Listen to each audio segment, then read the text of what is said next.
Un abrazo virtual a todos nuestros amigos y a nuestros nuevos amigos también que nos sintonizan a través de este canal de YouTube y que todas las semanas están con nosotros. Gracias. En algún momento de nuestras vidas, cuando éramos niños o tal vez adultos, hemos escuchado la historia de que murió fulano o mengano y que se le apareció a alguien, o quizás hasta nosotros mismos hemos tenido alguna experiencia esotérica o tal vez sobrenatural, posiblemente de manera supuesta, ¿no? De alguna persona que ha muerto y que ha vuelto a aparecer en algún lugar o en escena. Pero ya hemos dicho en múltiples ocasiones que todas estas cosas están manejadas por esa mente maestra que es el diablo, Satanás, que intenta introducir en la mente de los seres humanos la idea de que el alma es inmortal. La esperanza del Antiguo Testamento no se basa en las ideas griegas de que el alma es inmortal o del docetismo, que es una idea que plantea que nuestro Señor Jesucristo es Dios, pero que es humano y que tomó solo la forma humana, pero que no se hizo carne, como afirma la Biblia, para salvar a la humanidad. Y a través de la psiquis del pueblo de Israel, desde los tiempos remotos de los primeros patriarcas, de los fundadores de aquella nación que Dios escogió para plantar la semilla del Evangelio en la humanidad, siempre ha estado la esperanza de que cuando morimos habrá una gran resurrección donde todos podremos contemplar el rostro de Dios. Y las Sagradas Escrituras nos muestran a grandes hombres de manera individual como Job, que aún estando en un momento tan difícil en que pierde todas sus posesiones, sus amistades, sus riquezas y estar aquejado de una enfermedad brutal y atroz, él proclama que aún él sabe que después de muerto él podrá ver a Dios. Podemos ver también a salmistas proclamando que en algún momento dado resucitaremos o que cuando morimos desaparece todo pensamiento y que luego vendremos a la vida porque Dios así lo ha planteado. El profeta Daniel, Isaías también, entre ellos. Pero lo importante aquí es que la muerte es un asunto que intriga al ser humano y pueblos como los griegos, el romano, los babilonios y culturas mesoamericanas como la inca y la azteca siempre tenían curiosidad por la muerte e inclusive crearon religiones basadas en la adoración de la muerte. Pero veremos que las Sagradas Escrituras plantea que naturalmente nosotros cuando morimos dejamos de existir y que en algún momento Dios, que fue el que creó la materia, aunque algunos dicen que si Dios creó la materia pero se le hace difícil recrear la vida nuevamente, están muy equivocados, porque Dios, así como creó la vida en nuestro planeta, volverá a recrearla. Dios nos ha declarado de manera específica que cuando morimos no vamos a ningún lugar y que existimos gracias a su bondad y a su amor. Por eso la gran oportunidad que tienen todos los seres humanos de apartarse de esas falsas creencias de que no vamos a ningún lugar, pero también que cuando morimos cesan nuestros pensamientos y desaparecemos. Pero si tú no estás inscrito a nuestro canal, te invitamos para que lo hagas y comparta este video con tu familia y tus amigos para que ellos también sepan el gran destino que nos espera cuando confiamos en esa gran promesa, en esa esperanza de vida de que Dios será capaz de resucitarnos y de levantarnos para vivir con Él eternamente. Por eso te invito a que leas conmigo este versículo tan prometedor del apóstol San Pablo que se encuentra en el libro de Hebreos. Por la fe Abraham, cuando fue probado, ofreció a Isaac, y el que había recibido las promesas ofrecía a su unigénito, pensando que Dios es poderoso para levantar aún de entre los muertos, de donde en sentido figurado también le volvió a recibir. Maravillosa promesa. Y es que el apóstol Pablo aborda este tema en que Abraham ofreció en sacrificio a Dios su hijo, su único hijo. Conocemos la historia. Él aunque sabía que estaba en un momento álgido, en un momento difícil humanamente hablando, entendía que Dios, así como le había dado la vida, era poderoso para volver a resucitar a su hijo, el cual iba a morir, según lo que Dios le había ordenado. Todos los grandes hombres en la antigüedad tenían esa promesa, y no solamente la tenían, sino que la albergaban en su corazón. De nada nos vale haber nacido en este planeta para venir aquí a sufrir y nada más, si no hubiese existido esa gran promesa y ese gran sacrificio que hizo Dios al venir aquí en forma de su Hijo amado Jesucristo a morir por la humanidad. Esas creencias y filosofías, no solamente griegas, sino de otras culturas que intentan decir que es irreversible la muerte o que estamos en otro lugar flotando en el espacio, no nos ayuda para nada. Definitivamente Cristo se humanó, y aunque algunos pretenden decir que la materia, que Dios no podía humanarse tomar la naturaleza humana porque la materia es contaminante, Cristo se humanó. Si no se hubiese humanado, si no se hubiese reencarnado en la humanidad, no hubiese podido libertarnos del pecado y de la condenación eterna. Misteriosamente, Él eligió el sufrimiento para salvarnos. Y así también a través de los tiempos ha permitido que muchos sufran de manera increíble, pero tiene un propósito. Dios se humanó, y no solamente se humanó, sufrió por nosotros para salvarnos del castigo eterno. De todas maneras, la esperanza del Antiguo Testamento es tan avasallante y prometedora que nos inspira a aferrarnos a ella. Viviremos aún después de muerto si confiamos en esta gran promesa y si aceptamos la sangre de Cristo que lava todo pecado. Es un buen ejemplo la vida de Job, que nos narra de manera detallada y con mucha claridad su creencia de que, aunque muriese, él tenía esa bendita esperanza de que iba a ver a su Redentor. Y por eso él dice en el capítulo 19, versículo 25, os expresa de esta manera: yo sé que mi Redentor vive y al fin se levantará sobre el polvo. Y después de deshecha esta mi piel, en mi carne he de ver a Dios, dice el 26. Es impresionante cómo Job, en medio de aquella tragedia que le había pasado, él confiaba en la gran promesa de Dios, de que después que morimos, si hemos sido fieles a Dios y hemos confiado en su promesa, le veremos. Aquella tragedia típica por la cual él pasó, que perdió a su familia, perdió a sus hijos, a sus empleados y todos sus bienes, su hacienda, sus animales, fueron destruidos, unos de una manera y otros de otra. El hecho es que hasta su misma esposa llegó a aborrecer a Job. Y cuando él estaba allí aquejado de aquella terrible enfermedad que parecía una lepra mortal, ella le dijo que ya que maldijera a Dios y que se muriera, porque ya no había salida. Y entonces él le contestó aquellas famosas palabras, diciéndole que era una mujer que había hablado como las mujeres fatuas, porque él realmente confiaba en Dios. Qué promesa más maravillosa, qué hombre que fue fiel en los momentos más difíciles, y no solamente fiel, sino que albergó aquella gran promesa de que él vería a Dios en su propia carne y no otra persona. Él mismo lo vería. Y el libro de Job presenta el desafío a los científicos y a los incrédulos realmente, porque es un libro que es para reflexionar y nos reta a nosotros a pensar que no dependemos de nosotros mismos, sino que dependemos de Dios. Por eso todas aquellas preguntas que Job le hace, o Dios le hace a Job, y Job a Dios, son contestadas de una manera espectacular. Pero Dios hace aquellas preguntas a Job, que dónde estaba él cuando el mundo fue creado, y dónde estaba Job cuando Dios creó las estrellas y puso nombre a todo el universo.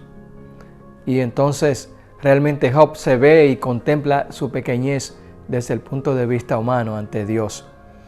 Y todas aquellas preguntas que se le hacen a Dios, o que Dios le hace a Job, la contesta de una manera para que el hombre entienda que nosotros no dependemos de nosotros mismos, dependemos de algo superior. Y ese ser superior es precisamente el Padre, Dios, que ha creado a toda la humanidad y a todo el universo. Hay millones de galaxias en el universo y millones de estrellas. Dios sostiene toda esta vida espectacular en el universo. Y también nosotros nacemos en este mundo y no sabemos de dónde venimos ni a dónde vamos si no albergamos esta maravillosa promesa. Venimos de Dios y vamos a Dios cuando creemos en esta promesa. Pero ¿a dónde vamos cuando no tenemos esta promesa de que hay vida después de la muerte? Si Dios fue capaz de recrear la vida humana en el huerto del Edén a través de aquella estructura de barro que creó el hombre ya sin vida y después sopló ese aliento de vida en el barro para que viviera, para que fuera un ser, un alma viviente. Deberíamos de pensar en esto porque es algo que es maravilloso. Es más difícil comenzar a especular y a pensar que no sabemos de dónde venimos ni a dónde vamos que creer en esta promesa, porque esta promesa no es difícil de creer. Si creemos que en ella, a través del Espíritu Santo, grandes verdades nos serán reveladas. Pero no permitamos, amigo que me escucha en estos momentos, que el enemigo endurezca tu corazón y no albergues esta promesa. De aquellas ideas de que también nuestros seres queridos nos hablan cuando ya murieron y de que se le aparecen a una persona o le revelan cosas, todo eso es para echarnos a perder, para confundirnos. La muerte es la muerte y sencillamente cuando morimos desaparecemos, todos nuestros pensamientos cesan. Pero la creencia de que cuando morimos un día vamos a ver a nuestro Creador si hemos confiado en Él es real. Porque cuando nuestro Señor Jesucristo resucitó, muchas personas también resucitaron con Él como primicia de esa gran promesa que Dios hizo a los hombres. La gente que ha muerto hace miles de años, volveremos a verla porque Dios las va a traer a la vida. Y si Él creó esa vida tan compleja, las células, las neuronas, nuestro cuerpo humano que tiene todas estas partes, también es capaz de almacenar y de tener guardado todas esas historias humanas para recrear de nuevo nuestras vidas si es que morimos, para que podamos volver a la vida y entonces participar de esa gran promesa de verle nuevamente allí, sonriéndonos y explicándonos todas las cosas que no hemos entendido. La gran promesa del Antiguo Testamento de que resucitaremos en aquel gran día es real y está al alcance de cada uno de nosotros. Cristo no vino en forma humana, Él se encarnó para morir por cada uno de nosotros. No porque la materia sea contaminante, Él se hizo humano y fue sujeto a la debilidad humana y a todas las contrariedades y eligió el sufrimiento para salvarnos a ti y a mí allí a través de la muerte de cruz. Fue el varón de dolores. Fue el Hijo de Dios que murió por cada uno de nosotros. No fue cualquier cosa. El mismo Dios se entregó para salvarnos. ¡Qué maravillosa promesa! Hay vida después de la muerte y habrá vida, porque aquellos que mueran en Cristo Jesús le verán venir cuando Él venga en las nubes de los cielos. Y juntamente con nosotros seremos levantados para recibir al Señor en el aire. El salmista, confiando en esta gran promesa, dice que Dios lo librará del Seol, de la muerte. Por eso dice el capítulo 49, o el Salmo 49, en el verso 15, lo siguiente: pero Dios redimirá mi vida del poder del Seol, porque Él me tomará consigo. Qué maravillosa promesa. El salmista dice que aunque Él muera, Dios lo levantará del polvo de la tierra y lo tomará consigo. Este salmo maravilloso, Salmo 49, nos habla del gran contraste que existe entre los justos y los injustos. El hombre necio y el hombre fiel a Dios. Y nos dice que los necios confían en sus fortunas, en sus grandes riquezas.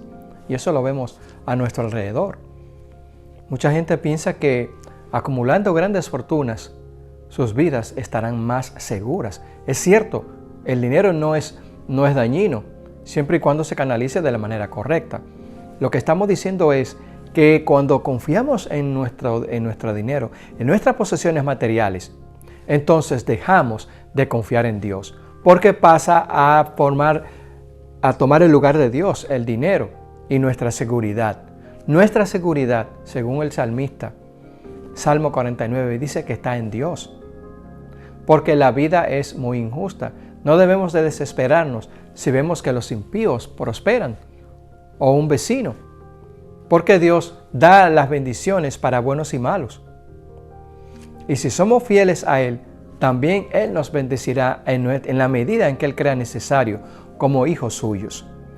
Y esta gran promesa que el salmista alberga en su corazón, de que Dios lo levantará del Seol, de que Dios lo levantará aún del polvo de la tierra, es la misma promesa que Dios hizo a Job, y que a través del tiempo ha estado en la psiquis de aquellos que confían en Dios.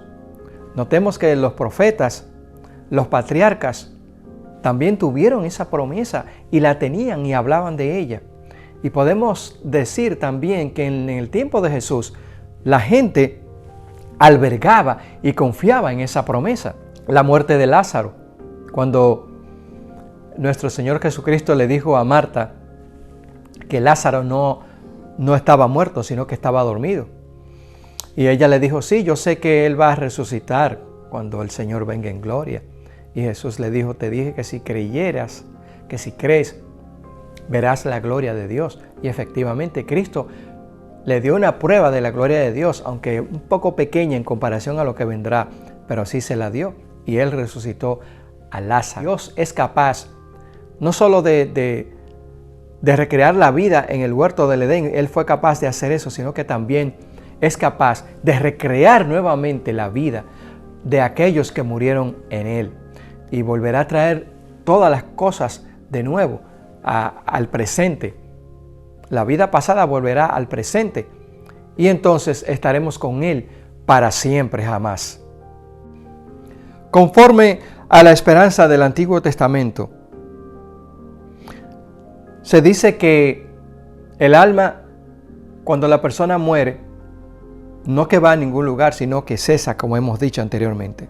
Y el salmista simplemente dice que no permanecerá para siempre en la tumba. Llegará el momento en que Dios redimirá a la persona y lo llevará a los atrios celestiales. Una vez más, se describe la certeza de la resurrección futura, que aporta esperanza, seguridad y sentido a esta existencia actual. Por lo tanto, el sabio recibirá una recompensa mucho más gloriosa y eterna que la que el necio podría reunir para sí en esta corta vida. ¿De qué manera has podido ver la locura de quienes confían en sus riquezas, según el Salmo 49, y sus logros? Fijar tus ojos en la cruz, ¿cómo puede protegerte de caer en el mismo error? Si el hombre necio confía en su fortuna y en sus riquezas, nosotros confiamos en la promesa de Dios. Volveremos a la vida si tenemos que morir, y aquellos que murieron también volverán a la vida y verán el rostro de Dios, como dijo Job. Aún del polvo él se levantaría y vería el rostro de Dios, como dice el salmista, como aprecian los profetas Isaías, Daniel y tantos otros sobre esta promesa maravillosa que es de que el que muere en Cristo resucitará en Él en aquel gran día. Estos dos salmos tan hermosos que nos explican tan detalladamente esta gran promesa maravillosa de que aún del polvo de la tierra nos levantaremos para encontrarnos con nuestro Redentor, nos hablan de una situación que contrasta con la vida actual en que estamos viviendo. Porque el Salmo 49 detalla cómo el necio confía en sus riquezas. ¿Cuántas personas hoy en día no confían en sus riquezas, poniendo a un lado la promesa divina? Dios no obliga a nadie, es natural para que confíe en sus promesas. Pero todos aquellos que confíen en sus promesas verán la vida. Y también el Salmo 71 presenta al salmista rodeado de sus enemigos y de aquellos que los acusan de estar separados de Dios y que Dios se ha olvidado de él. Y el salmista entonces se expresa de esta manera: en medio de las pruebas, él está seguro de que Dios lo cuidará, así como lo cuidó en el pasado. En primer lugar, se da cuenta de que Dios lo sostuvo desde que nació e incluso desde que lo sacara del vientre de su madre. Luego reconoce que Dios le enseñó desde su juventud. Con la certeza de que Dios era su roca y su fortaleza, el salmista le suplica: sé para mí una roca de refugio, a donde recurra yo continuamente. No me deseches en el tiempo de la vejez. Cuando mi fuerza se acabare, no me desampares. Oh Dios, no te alejes de mí. Dios mío, acude pronto en mi socorro.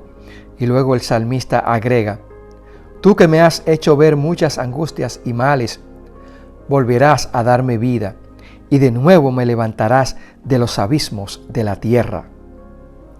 Todos hemos tenido terribles momentos de desánimo. Sin embargo, el hecho de enfocarte en las formas en que Dios estuvo contigo en el pasado, ¿cómo puede ayudarte a seguir adelante con fe y confianza en los momentos en que Él aparentemente está muy lejos? El Salmo 49, que nos habla de la confianza que debemos de tener en Dios y de esa gran promesa de que habrá vida después de la muerte si confiamos en Dios, de que Él nos levantará del polvo. Y el Salmo 71, que nos habla cómo Dios nos protege y cómo nos protegió en el pasado de nuestros enemigos, de nuestros adversarios, y de cómo Él se aferra a esa promesa, el salmista, de que Él verá a Dios. Es maravilloso ver cómo los antiguos se aferraron a esa promesa y por eso ellos, juntamente con nosotros, verán la vida, porque el que acepta a Jesucristo tiene la vida, porque el Hijo es la vida, porque Él vino a esta tierra a darnos vida en abundancia. El profeta Isaías, en el capítulo 25 y 26, nos narra este gran contraste de la muerte, porque en el capítulo 25 nos presenta que los que mueran con esta bendita esperanza verán el rostro de Dios. Debemos de decir que cuando el Señor venga, ya lo habíamos comentado en otra ocasión, los que murieron en Él, obviamente que resucitarán para verle en las nubes de los cielos y se irán con Él. Pero existe lo que es la segunda muerte. Y esta muerte es cuando pasa el milenio, que regrese el Señor con los redimidos aquí a la tierra, con la nueva Jerusalén. Esos resucitarán de nuevo, los que se perderán eternamente. Y cuando ellos resuciten de nuevo, morirán con el resplandor de Dios cuando viene en las nubes de los cielos. De hecho, no se van a quemar en un infierno de manera eterna, como dicen algunos. Morirán allí eternamente, desaparecerán. El hecho de haber resucitado y de ver que realmente Cristo era real y de que sus promesas eran ciertas y verdaderas y de cómo ellos desperdiciaron el tiempo y rechazaron el Evangelio es de por sí un castigo tan severo y tan terrible que solo ellos podrán sentir el peso de su culpabilidad y de lo grande que será aquello. Isaías dice en el capítulo 26, versículo 14, lo siguiente: muertos son, no vivirán, han fallecido, no resucitarán, porque los castigaste y destruiste y deshiciste todo su recuerdo. Así dice el profeta Isaías referente a la segunda muerte. Cuando resuciten aquellos que vean, cuando en la segunda venida de Cristo, estarán con Él allá en el cielo durante 1000 años. Luego, cuando bajemos con el Señor aquí a la tierra, en la segunda muerte, aquellos resucitarán para morir eternamente. Y de ellos no habrá ni raíz ni rama, y su memoria será puesta en olvido, tal y como dicen las Sagradas Escrituras. En el libro de Isaías, la esperanza de la resurrección se amplía significativamente. Si bien previamente en la Biblia las alusiones a la resurrección se expresaron más desde la perspectiva personal es de Job, el profeta Isaías habla de ella como si lo incluyera a él mismo y también a la comunidad de los creyentes del pacto. Isaías 26 contrasta los distintos destinos de los impíos y de los justos. Por otro lado, los justos muertos resucitarán de la muerte para recibir su bendita recompensa. Isaías 25 resalta que Jehová el Señor destruirá a la muerte para siempre y enjugará toda lágrima de todos los rostros. En Isaías 26 encontramos las siguientes palabras: tus muertos vivirán, sus cadáveres resucitarán. Despertad y cantad, moradores del polvo, porque tu rocío es cual rocío de hortalizas, y la tierra dará a sus muertos. Todos los justos resucitados participarán de la alegre fiesta que Dios prepara para todos los pueblos. ¡Qué maravilloso! Esa gran fiesta de los resucitados, de los que estemos vivos cuando el Señor venga, será grandiosa. Así que tenemos la oportunidad de participar de las bondades de Dios. Los que duermen en el polvo se levantarán para ver el rostro de Dios. Y les invito para que lean en sus casas el capítulo 12 de Daniel. Allí se nos habla de Miguel, el príncipe que está por su pueblo, que es indiscutiblemente Cristo nuestro Señor. Se nos habla de esa gran promesa de que los muertos en Cristo resucitarán primero. Y el libro de Daniel, al igual que el libro de Isaías, al igual que Job, nos hablan de esa gran promesa que tenemos, de que aquellos que crean en el Señor, aunque estén muertos, vivirán. ¿Qué diferencia es esto de aquellos que no creen en esa gran promesa? Porque si vivimos en esta tierra y no tenemos la promesa de Dios, de que nuestros seres queridos, nuestros padres, nuestros hermanos, nuestros amigos, todos aquellos que han muerto, si no tenemos esa promesa de que no lo volveremos jamás, no lo volveremos a ver jamás, ¿qué sentido tendría la vida? Pero esta gran promesa de que cuando aparecemos en este planeta desde niño, hemos venido con un propósito. Dios nos ha permitido aparecer en este planeta para un gran propósito, y es para darnos el don de la vida eternamente, porque Él lo ha prometido y así se cumplirá. Cuando no tenemos ese propósito o no creemos en eso, realmente es muy triste.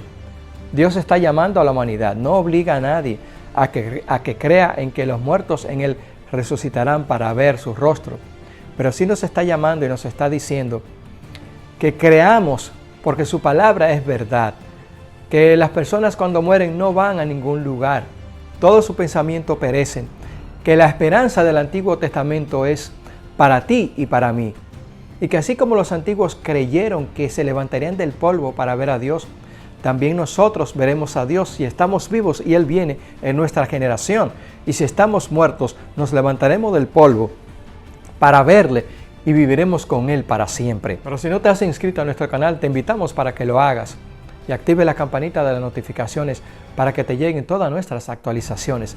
Reciban un abrazo virtual a todos y hasta la próxima.